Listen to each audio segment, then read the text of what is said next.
तपाईले 5 मिनेटमा एउटा एकदम प्रोफेसनल लोगो बनाउन सक्नुहुन्छ।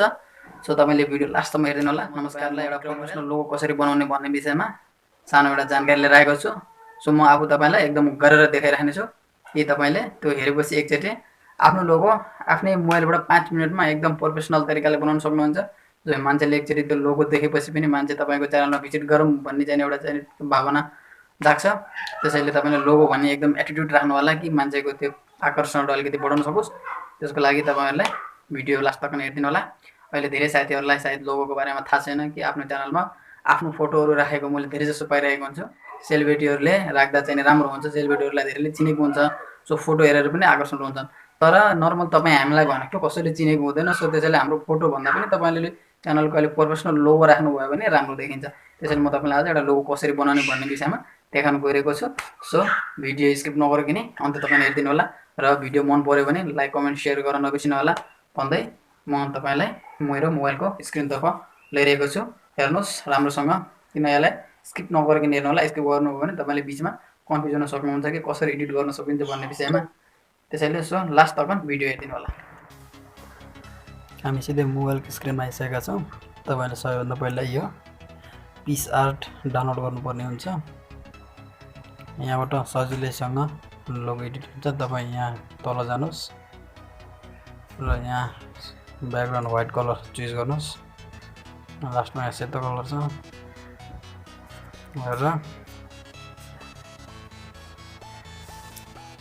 तपाईको कलर आइसकेको छ। तपाई नर्मल ट्याक्समा जानु र लोगोको लागि आफ्नो च्यानलको पहिलो अक्षर एउटा सिलेक्ट गर्नुस्। पहिला सुरु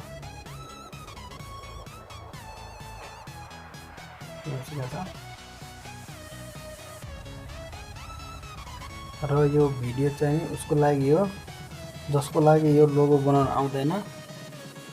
उहाँहरुले राम्रो हेरिदिनु होला र जसलाई लोगो बनाउन आउँछ उहाँहरुले प्लिज अनावश्यक कमेन्ट चाहिँ नगरिदिनु होला। तपाईले यहाँ देखि तपाईले आफ्नो चाहिने वर्ड चेन्ज गर्न सक्नुहुन्छ। नर्मल सबैभन्दा राम्रो भनेको नर्मल राख्दा राम्रो देखिन्छ। फर्स्ट म एउटा यहाँ हजुरलाई देखाउनको लागि म फर्स्ट आफ्नै एउटा लोगो बनाउँछु। फर्स्टमा एउटा एम लेखेँ, यसलाई अलिकति सेन्टरमा मिलाएर राख्नु होला। र अब च्यानलको पछाडिको जुन म सी यहाँ राख्छु। त्यसपछि यहाँ अब नर्मल त्यसलाई बराबर साइजमा नजिकै राख्नु होला। Same size दुईटैको।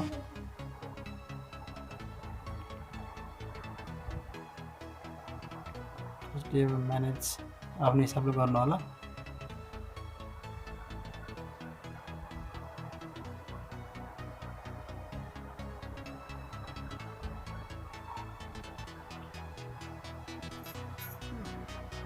चाहिँ एकदम बराबर भइसकेको छ भने अब यसलाई तपाईले केही प्रोफेसनल देखाउनको लागि तपाईले एउटा बीचमा कोट लगाउनु पर्ने अझै राम्रो देखिन्छ। सो तपाईले सबैभन्दा पहिला यहाँ ड्रोमा जानुस्। यहाँ ड्रोमा गएपछि तपाईले यहाँ देखि यो करेन्टको जुन चिन्ह छ त्यसलाई खिच्नुस् र स्ट्रोकबाट फिलमा गरेर सिलेक्ट गर्नुस्। अनि यसको कलर सिलेक्ट गर्नु होला। किन ब्याकग्राउन्ड कलर जुन व्हाइट छ भने तपाईँ त्यसमा व्हाइट चुज गर्नु र सर्वैस तान्दिनु माथिबाट। तानिसकेपछि यसको साइज कम गर्नुस् र आफूलाई जुन एङ्गलबाट यसलाई अलिक राम्रो देख्छ र आफ्नो हिसाबले यसलाई चाहिँ बिचमा कट लगाएर एउटा म्यानेज गर्नुस्। यसले अलिकति तपाईँलाई प्रोफेसनल देखाइदिन्छ लोगोलाई। भने म हजुरलाई देखाउनको लागि म चिचिर गरेछु है।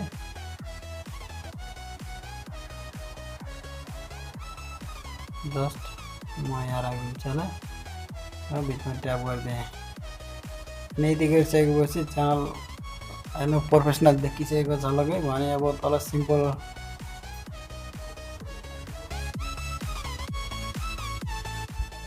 भने यहाँदेखि तपाईँ फोटो पनि सिलेक्ट गर्न सक्नुहुन्छ। म जस्ट यहाँ ट्याक्स युज गर्छु। म आफ्नो अब यसको तलतिर ट्याक्स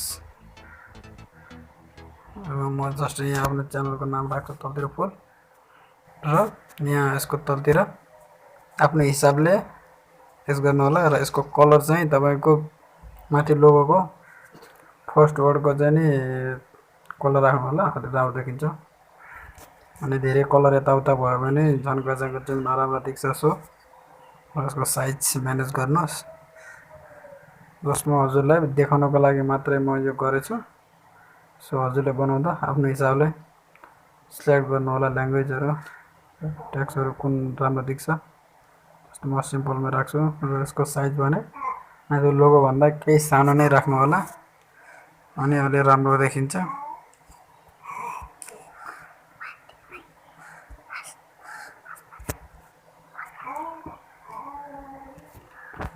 जस्ट हेर्न यो भइसकेको छ भने अब म यसलाई तपाईँ क्रपमा जानुपर्ने हुन्छ यहाँ जानुहोस् यहाँबाट अब तपाईँ चाहिँ नि कुन एङ्गलमा यसलाई क्रप गर्न चाहनुहुन्छ हेर्नुहोस् न थुप्रै एङ्गलहरू छ होइन जुनमा चाहिन्छ तपाईँलाई त्यसमा साइज मिलाएर तपाईँ क्रप गर्न सक्नुहुन्छ होइन तर हाम्रो लागि भने मेन खास गरी त नि प्लेनवाला यो राउन्डवाला छ यो वाला राम्रो देख्छ ठिक हुन्छ प्रोफाइलको लागि तपाईँ जेको पनि प्रोफाइलहरूमा राख्नुहुन्छ भने एकदम बराबर देखिन्छ एकदम क्लियरली देखिन्छ सो अब यो प्रोफाइललाई म्यानेज गर्नुहोस् एकदम सेन्टरमा राखेर अनि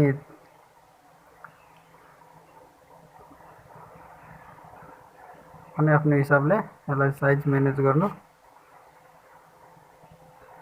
ठिक छ यो भइसकेपछि अब यसलाई तपाईँले चाहिँ नि यसको बोर्डर बनाउन सक्नुहुन्छ राउन्डको अब बोर्डर तपाईँलाई जस्तो चाहिन्छ देखिन्छ हेर्नुहोस् ठिक छ तर मलाई रेड मनपर्छ भने म रेडै राखिदिन्छु तपाईँ आफ्नो हिसाबले जुन राम्रो लाग्छ त्यही राख्नु होला अब यो रेडी भइसकेको छैन अब यसको जति यो राउन्डबाट आउटसाइडको जति एरिया थियो सब क्रप भइसकेको छ भने अब एक नासको गोलो देखिरहेछ एउटा कस्तो प्रोफेसनल हेर्नु तपाईँलाई जस्ट 5 मिनटमा एउटा यस्तो प्रोफेसनल लोगो बनाएर देखाइदिएँ र यहाँदेखि तपाईँ सेभ गर्नु सिधै र तपाईँको ग्यालेरीमा सेभ हुन्छ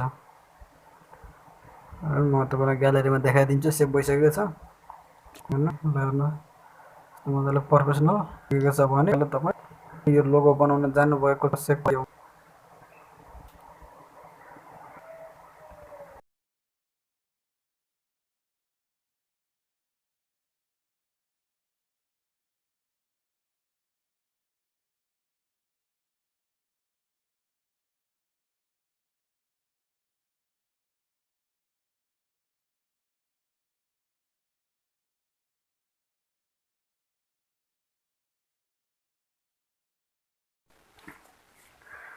आजको भिडियो तपाईँलाई कस्तो लाग्यो कृपया कमेन्ट बक्समा तपाईँको सल्लाह सुझाव दिनु नबिर्सिनु होला ताकि तपाईँको कमेन्ट हेरेर हामी अगाडि बढ्न सकौँ तपाईँ नयाँ हुनुहुन्छ भने मेरो च्यानललाई सब्सक्राइब गरिदिनु होला र साइडमा भएको बेलको घन्टी बजाइदिनु होला ताकि यस्तै नयाँ नयाँ भिडियोहरू सबैभन्दा पहिला तपाईँको मोबाइलमा पुगोस् र तपाईँले यस्तै नयाँ टेक्नोलोजी सम्बन्धी भिडियोहरू तपाईँले सबैभन्दा पहिला हेर्न पाउनुहुनेछ त्यसैको लागि र